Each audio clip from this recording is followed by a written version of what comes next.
festival est organisé par l'association Course russe Kalinka Makia. Nous avons choisi le thème de la Russie parce que c'est le thème que nous, bien évidemment, connaissons très bien. Et en plus, nous avons constaté vraiment un intérêt de la part des Ajacciens pour des cinémas des différents pays. Donc là, le cinéma du film espagnol, qui est d'ailleurs notre partenaire qui nous aide beaucoup, donc le film anglais et maintenant le film russe.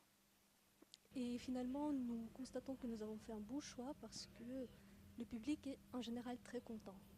Donc ça leur permet de découvrir un petit peu un pays qui, en règle générale, ils connaissent quand même pas beaucoup. Nous avons fait le choix de présenter plutôt des films qui sont récents, voire très récents, donc de l'année dernière par exemple. Et c'est les films qui, en tout cas, il nous semble, reflètent le mieux la Russie, l'esprit de la Russie moderne et ancienne, parce que nous avons aussi quelques films historiques. Donc l'idée, c'est vraiment de montrer aux gens ce qui se fait dans ce domaine en Russie. Il y a beaucoup d'acteurs étrangers qui viennent tourner en Russie ou bien vivre en Russie, comme donc Gérard Depardieu nous a démontré il n'y a pas longtemps. Il garde bien évidemment l'empreinte slave. Donc maintenant, dans le monde du cinéma russe, ça va beaucoup mieux. On a traversé une période très difficile, donc des années 90-2000, où le cinéma était très peu financé.